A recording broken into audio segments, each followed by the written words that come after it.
that's why you see, even in TV now, you see lots and lots of phone-ins, lots and lots of, lots of text votes, stuff like that.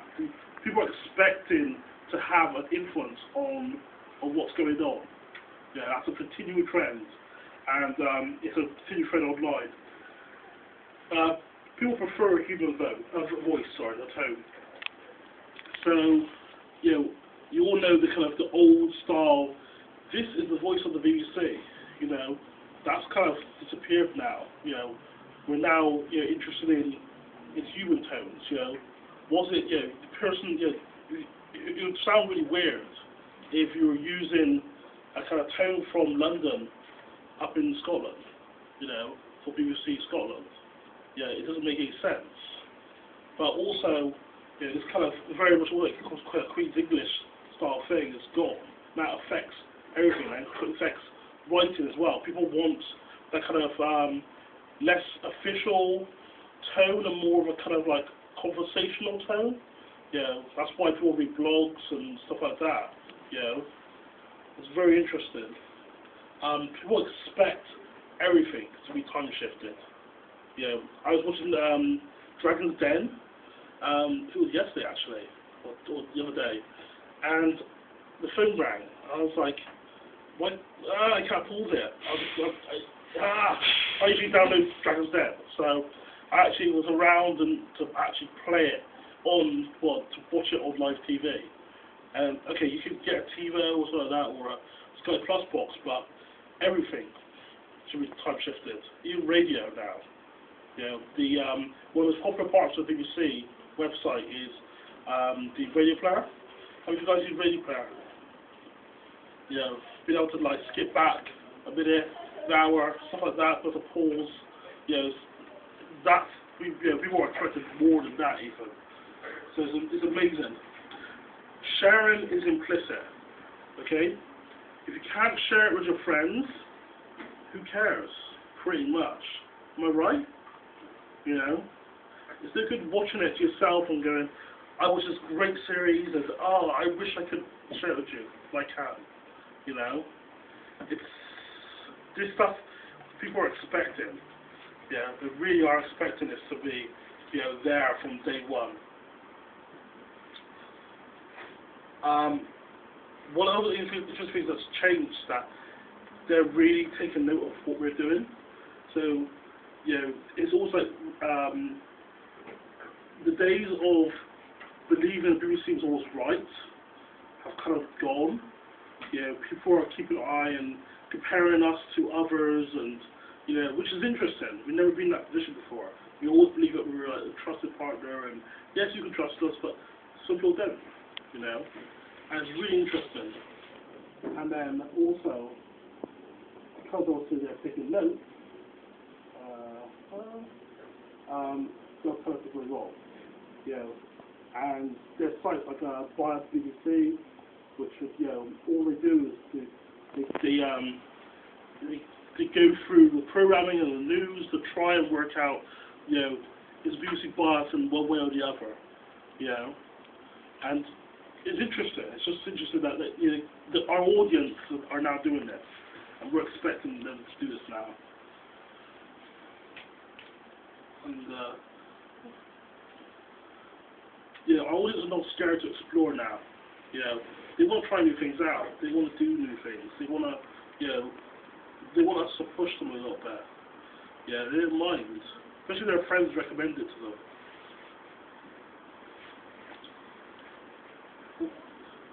They also have great distribution methods.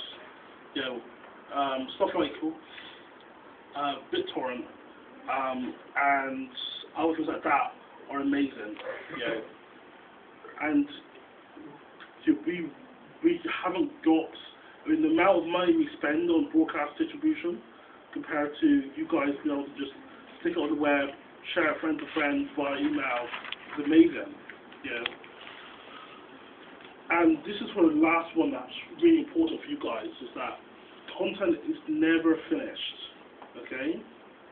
What do I mean by that? I mean that the days of uploading video and sticking them up online and saying, haha, done, it's the final thing, that's it, those days are gone. You know, people comment, people remix, people want to take bits away from it. They want to remix it. You know, it always comes back to the whole thing about people want to tell their own story. There's a really, how many of you guys watched the Matrix trilogy? How many of you guys actually enjoyed the whole thing? One person. Fair enough. Yeah. Now, actually, funny enough, there's a copy of the Matrix online which is 4 hours long. What they did is they took out all the love story in Matrix 2 and 3 and sliced it all back together to make an action film. You know, I mean, that's amazing. It's really good. Like, I obviously wouldn't say go and seek it out, but it's really good. You know, if you do get a chance to watch it or find it, go check it out. It's 4 hours long. The whole thing, they took out about 2 hours of the movie. You know, all the love scenes with like Trinity and all that's gone. It's all action. It's an amazing film. So just remember that when you upload stuff to up online, you know, people are going to take the stuff, comment on it, you know, remix it. They'll do different things to it. So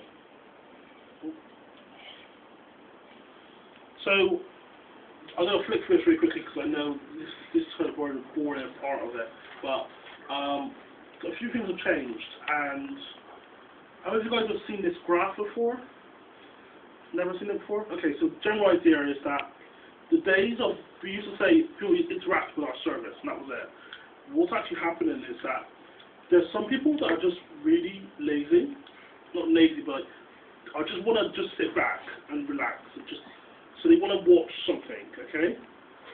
And then you got a whole lot of people that are happy to maybe write an email, send an email to their friends, stuff like that, saying, oh, you should check this out, or I am it to your friends. Then you've got stuff like people who will clip stuff and put it up online on YouTube and that kind of thing. And that becomes, as you go further up the arc, you get less and less people who are into high engagement. But these people are really interested. Yeah, if you want to lead and moderate and collaborate, you know, these are like almost like the kind of 10% of people. You know, so you want to keep that in mind when you create stuff.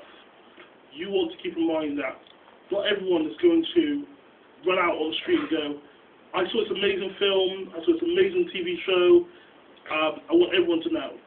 You know, there'll be maybe 90% of people will actually just kind of go, I was really interested, I'll write an email to my friends, or I may write them on my blog, and that's it. Okay? Examples of this are gig and alternative reality games. Have you guys heard of alternative reality gaming? No, this is actually this is real gaming. Have you guys seen The Game with Michael Douglas, the film? 1, 2, 3. Okay, so in The Game, for you guys that haven't seen it, his life turns into a game. And so all this stuff happens. It's led on a journey, but it's in real life.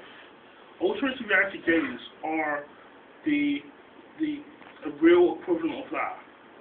Now, you don't jump off buildings or anything like that, but things really happen. So, for example, in a game that happened a while back called I Love Bees, randomly, phones would ring, and you pick up the phone, you get a code.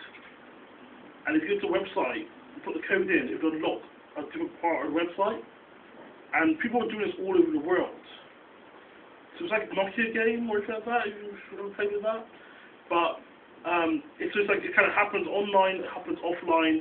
And one of the most popular games is a game called Perfect City, which involves playing cards. It was in the UK. And one day, these guys got together they had to wear purple for some reason, I don't know why. They met in this kind of field, went on a little bit of a kind of treasure hunt, and ended up in this kind of cul-de-sac. And they were wondering, well, what's going on? And one noticed there was a helicopter on Five Street. So they all went over to check out what the helicopter doing there. One of the guys who they'd been playing with in their group jumped in the helicopter and flew away. So what they realised is, oh my god, this guy we were playing with, you know, what we thought was one of us, was actually the bad guy or whatever. And so you can have this kind of, it's like fiction but in real life. Really interesting. You know, honestly, it's like, I think that's where interactive drama is going to go. Okay? And we're doing lots of work with that in the BBC.